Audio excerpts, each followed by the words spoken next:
നമസ്കാരം. ഇന്നത്തെ ഇതിഹാസവാചകരുടെ എപ്പിസോഡിലേക്ക് എല്ലാവർക്കും സ്വാഗതം. ഇന്ന് ഞാൻ സംസാരിക്കാൻ പോകുന്നത് പുരാണങ്ങളെക്കുറിച്ചാണ്. പുരാണം എന്ന് പറഞ്ഞാൽ പഴയത് എന്നാണ് അർത്ഥം. പുരാണം രചിച്ചത് വേദവ്യാസനാണ്. സനതകുമാരൻ എന്ന ഋഷി പറഞ്ഞിട്ടാണ്, അദ്ദേഹത്തിന്റെ നിർദ്ദേശപ്രകാരമാണ് വേദവ്യാസൻ പുരാണം രചിക്കുന്നത്.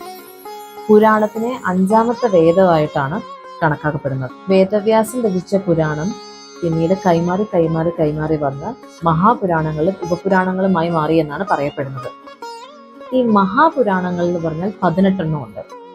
ഒരു മഹാപുരാണം ആവണമെങ്കിൽ അതിന് പഞ്ചലക്ഷണങ്ങൾ ഉണ്ടായിരിക്കണം, അതായത് 5 ലക്ഷണങ്ങൾ ഉണ്ടായിരിക്കണം. ആ ലക്ഷണങ്ങൾ എന്തൊക്കെയാന്ന് വെച്ചാൽ സർഗം, പ്രതിസർഗം, മന്വന്തരം, വംശം, വംശാണുചരിതം. ഇത് 5 അടങ്ങിയിരിക്കുന്ന പുരാണങ്ങൾക്കാണ് മഹാപുരാണം എന്ന പേര് ലഭിച്ചിരിക്കുന്നത്.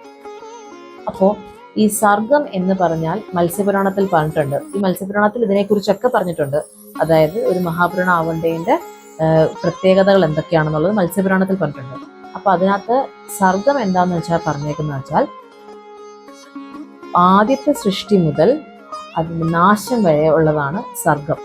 അപ്പം സൃഷ്ടി, സ്ഥിതി, സംഹാരം, അതാണ് സർഗം. ഒരു സർഗം എന്ന് പറഞ്ഞാൽ ബ്രഹ്മാവിന്റെ ഒരു ദിവസമാണ്.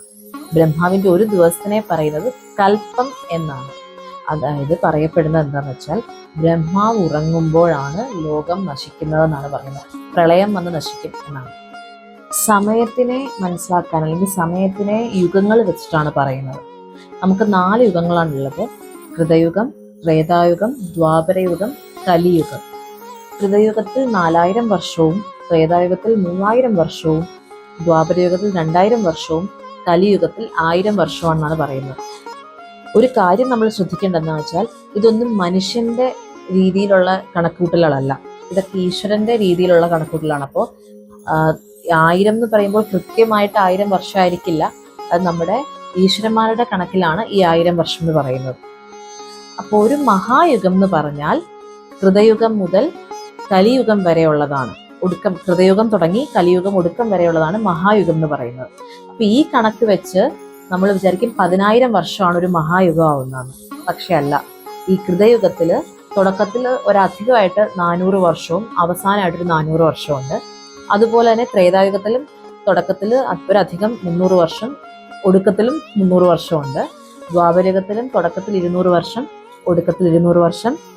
കലിയുഗത്തിലും തുടക്കത്തിൽ ഒരു 100 വർഷം, ഒടുക്കത്തിൽ 100 വർഷമുണ്ട്.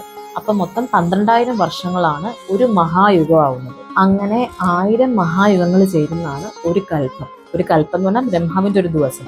ബ്രഹ്മാവിന്റെ ഒരു ദിവസത്തിന് 1000 മഹായുഗങ്ങൾ വേണം. അപ്പോൾ ഈ കൽപ്പം എന്ന് പറയുന്നത് 14 മന്വന്തരങ്ങളായിട്ടാണ് ഡിവൈഡ് ചെയ്തിരിക്കുന്നത്. അപ്പോൾ ഒരു മന്വന്തരത്തില് 71.4 മഹായുഗങ്ങളാണുള്ളത്. അപ്പൊ അതെല്ലാം കൂടി കൂട്ടുമ്പോൾ 1000 മഹായുഗങ്ങളാവുകയാണ്. ഈ 14 മന്വന്തരങ്ങളും കൂടി കൂട്ടുമ്പോൾ 1000 മഹായുഗങ്ങളാവുകയാണ്. 71.4 മഹായുഗങ്ങളുള്ളതില് 28ാമത്തെ മഹായുഗത്തിലാണ് നമ്മളിപ്പോൾ ജീവിക്കുന്നത്. നമ്മുടെ ഇത് 28ാമത്തെ മഹായുഗമാണെന്നാണ് പറയുന്നത്. അപ്പൊ ഇത് മന്വന്തരങ്ങള് 6 കഴിഞ്ഞു. ഇതിപ്പോ 7ാമത്തെ മന്വന്തരമാണെന്നാണ് പറയുന്നത്. അതുപോലെ നമ്മുടെ ഈ കൽപ്പത്തിന്റെ പേര് ശ്വേതവരാഹ കൽപ്പം എന്നാണ്. അതായത് ശ്വേതവരാഹം എന്ന കൽപ്പത്തിലെ 7ാമത്തെ മന്വന്തരത്തില് 28ാമത്തെ മഹായുഗത്തിലാണ് നമ്മളിപ്പോൾ ജീവിക്കുന്നത് എന്നാണ് ഇപ്പൊ പറയപ്പെടുന്നത്. അങ്ങനെയാണ്. മൊത്തം 6 മനു ജനിച്ചു എന്നാണ് പറയുന്നത്. ഓരോ മന്വന്തരത്തിനും ഓരോ മനുവാണ് ഉള്ളത്. അപ്പോൾ ആദ്യത്തെ മന്വന്തരം തൊട്ട് ഇപ്പോഴത്തെ മന്വന്തരത്തിലും ഓരോ മനു ഉണ്ടായിരുന്നു.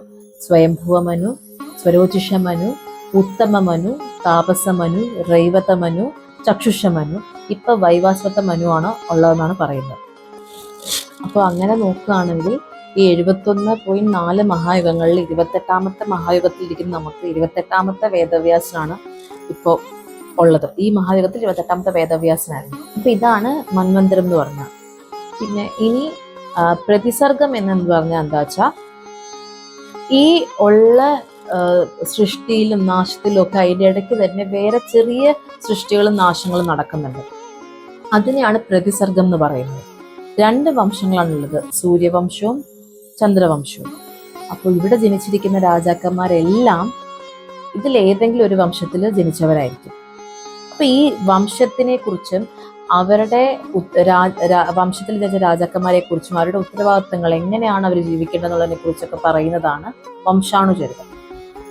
പിന്നെ ഇതല്ലാതെ സാധാരണ രീതിയിൽ ജനനം കൊള്ളാതെ അല്ലാതെ ജനിക്കുന്ന ഈശ്വരന്മാരും ഋഷികളും ഒക്കെ ഉണ്ട്. അവരെ കുറിച്ചാണ് വംശം, അവരുടെ ഇതിനെക്കുറിച്ച് ലീനിയേജിനെ കുറിച്ച് പറയുന്നതാണ് വംശം എന്ന് പറഞ്ഞാൽ. ഇതെല്ലാം അടങ്ങിയിരിക്കുന്ന ഒരു പുരാണത്തിനെയാണ് മഹാപുരാണം എന്ന് പറയുന്നത്. അപ്പോൾ നമ്മുടെ ഈ മഹാപുരാണത്തിൽ തന്നെ വിഷ്ണു പുരാണമാണ് ഇത് ശരിക്കും ഒരു സ്ട്രിക്റ്റ് ആയിട്ട് ഈ 5 കാര്യങ്ങളും ഫോളോ ചെയ്തേക്കുന്നത്, ഒരുപോലെ ഫോളോ ചെയ്തേക്കുന്നു. മറ്റതിലൊക്കെ ഉണ്ട്, പക്ഷെ ഇതിൽ എല്ലാം ഈക്വൽ ആയിട്ട് വിഷ്ണു പുരാണത്തിലുണ്ട്. പിന്നെ സ്ഥലപുരാണങ്ങളുണ്ട്, അത് സ്ഥലങ്ങളെ കുറിച്ചും അവരുടെ പവിത്രതയെക്കുറിച്ചും ഒക്കെയാണ് അതിൽ പറയുന്നത്. പിന്നെ ഉപപുരാണങ്ങളുണ്ട്, ഉപപുരാണങ്ങളിലും അത് എന്താ വ്യത്യാസം എന്ന് വെച്ചാൽ ഓരോ സ്ഥലവും അനുസരിച്ച് അതിൻ്റെയും കഥകളും രീതികളും ഒക്കെ മാറിക്കൊണ്ടിരിക്കും.